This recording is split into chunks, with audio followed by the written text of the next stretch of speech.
Job calendar దినం అంటే ఇది చచ్చిపోయింది జాబ్ క్యాలెండరు. రాష్ట్ర ప్రభుత్వం జాబ్ క్యాలెండర్ ఇచ్చి దాని దినం చేసి మేమే ఇక నోటిఫికేషన్ రావట్లేదు. 2 లక్షల నోటిఫికేషన్ ఇస్తున్నారు. దీని దినం చేసేసిన ఈరోజు జాబ్ క్యాలెండర్ తోటి. ఈ రాష్ట్ర ప్రభుత్వానికి మేము ఏం చెప్తున్నామంటే, మాకు విద్యార్థులకి మీరు అధికారం రాముందుకు ఏం చెప్పారు, 2 లక్షల జాబులు ఇస్తున్నావు. దిక్కుమాలిన ప్రభుత్వం. ఒకడో ఎగ్జామ్ పేపర్లు అమ్ముతాడు, ఇంకోడో అసలు ఇక జాబులు అమ్ముకుంటుడు. ఏంది ఎడిపోతుంది ఈ రాజ్యము? ఎవడో ఏదో చేసి ఇవాళ గత ప్రభుత్వం చూసుకుంటే అవులేగాడో 46 జీవో తీసుకొచ్చి మా విద్యార్థులు అన్యాయం చేసిండు. టీఆర్ఎస్ వాడు, కాంగ్రెస్ వాడు వచ్చో 29 జీవో తీసుకొచ్చి మా విద్యార్థులు మట్టి కొట్టిరు.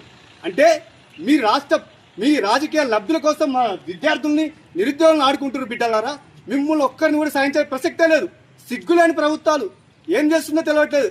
మీకు ఎగ్జామ్ పెట్టడానికి చేత కాకపోతే ఎందుకు ఎవడు వాడు పోలీస్ రిక్రూట్మెంట్ బోర్డు చైర్మన్ ఆంధ్రవాడు శ్రీనివాస వానికి ఏమైనా దద్దమ్మగానికి హౌలేగానికి యూజ్లెస్ వెళ్ళగానికి వాడు ఇలా మా విద్యార్థులకు అన్యాయం చేసుకుంటా వానికి ఇష్ట రాజ్యంగా ఇలా ఈవెంట్స్ కూడా 5 పెట్టిండు. ఒకప్పుడు 3 ఉండే, బెస్ట్ ఆఫ్ 3 క్వాలిఫై అయితే ఉండేది. ఇలా ఆ 3లో కూడా ఒక్కొక్కరు లాంగ్ జంప్ వచ్చేసి 4 మీటర్స్ పెట్టిండు. ఇండియన్ ఆర్మీలో కూడా లేదు.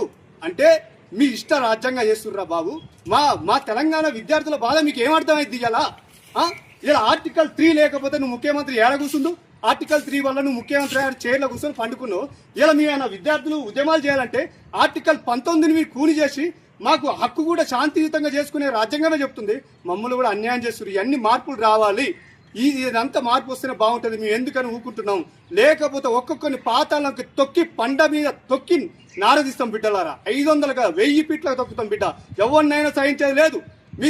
మీ రాజకీయ లబ్ధుల కోసం కేటీఆర్ గారు ఒక ఆవిడ మాట్లాడతారు, కాంగ్రెస్ గారు ఇంకోటి మాట్లాడతారు. ఇవన్నీ మానుకొని మీరు వెంటనే నోటిఫికేషన్ ఇవ్వాలి. ఇప్పుడు ఇమ్మీడియట్ గా ఇవాళ ఖాళీ ఉన్నాయి. ఎస్ఐ కానిస్టేబుల్ 20,000 పోస్టులు ఖాళీ ఉన్నాయి. డిఎస్సి ఖాళీ ఉంది.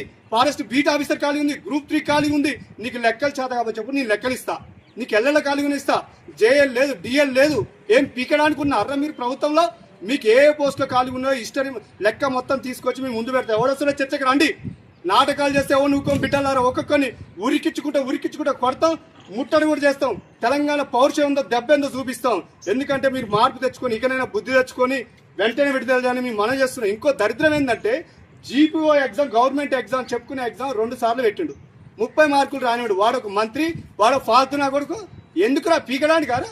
మాకు కొత్త నిరుద్యోగులకు అవకాశాలు లేని అలా 7,500 పోస్టులు ఖాళీ ఉన్నాయి. మాకు ఇలా అమ్ముకున్నారు.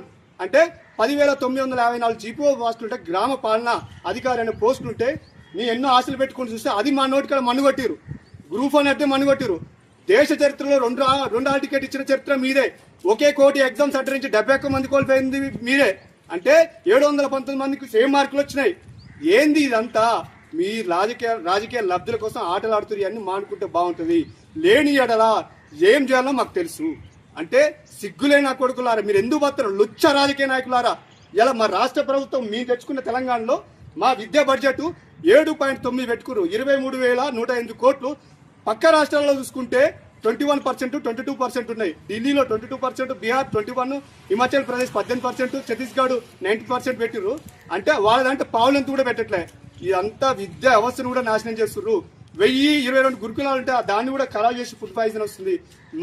మా ఎజెండా ఒకటే, మా పల్లె ఎజెండా ఒకటే. మీరు నోటిఫికేషన్ ఇస్తే మేము చదువుకుంటాం. లేకపోతే మేము పెండ్లు పట్టాల్సిన వాళ్ళం ఇంకా ఏదైనా పడతాం. మా విద్యార్థి పౌరుషం వేరే ఉంటుంది.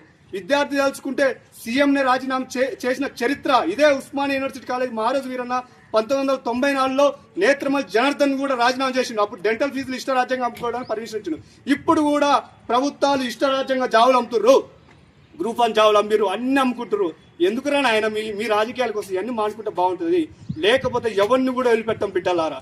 ఇది మీరు గుర్తు పెట్టుకొని మీరు మార్పు తెచ్చుకుంటే అని మేము డిమాండ్ చేస్తున్నాం. జై టీఆర్ఎస్, జై టీఆర్ఎస్, జై టీఆర్ఎస్.